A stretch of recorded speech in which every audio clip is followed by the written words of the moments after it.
ജനത്തിനെ ഇരുട്ടിലാക്കുന്ന പുതിയ വിസ്മയം. ജനരോഷമുണ്ടാക്കിയെടുക്കുവാൻ കോൺഗ്രസ് മന്ത്രിമാർ. ഒരു സർക്കാർ അധികാരത്തിലെത്തിയിട്ട് 2 മാസമേ ആയുള്ളൂ. അതുകൊണ്ട് തന്നെ ആ സർക്കാരിനെ വിമർശിക്കരുത് എന്ന് പറഞ്ഞാൽ കഴിയില്ല.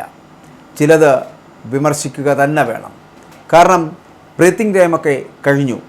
ഇനി നിങ്ങൾ വളരെ കൃത്യമായി പണിയെടുക്കേണ്ട സമയമാണ്. കൃത്യമായി ജനങ്ങളോട് സംവദിക്കേണ്ട സമയമാണ്. ഇവിടെ ഞങ്ങൾ കയറിയതേ ഉള്ളൂ, ഞങ്ങൾ തുടങ്ങുന്നതേ ഉള്ളൂ എന്നൊക്കെയുള്ള തൊടുന്യായങ്ങൾ ഇനി പറയാൻ നിങ്ങൾക്ക് സമയമില്ല. തുടങ്ങുക. ഇവിടെ നിങ്ങൾ ഇനി എടുക്കേണ്ടത് ആക്ഷനാണ്. അത് ചെയ്യാൻ നിങ്ങൾക്ക് സമയമായിരിക്കുന്നു. അതില്ല എന്നുണ്ടെങ്കിൽ ഈ മന്ത്രിസഭ തന്നെ ചിലപ്പോൾ പുറത്തു പോകും.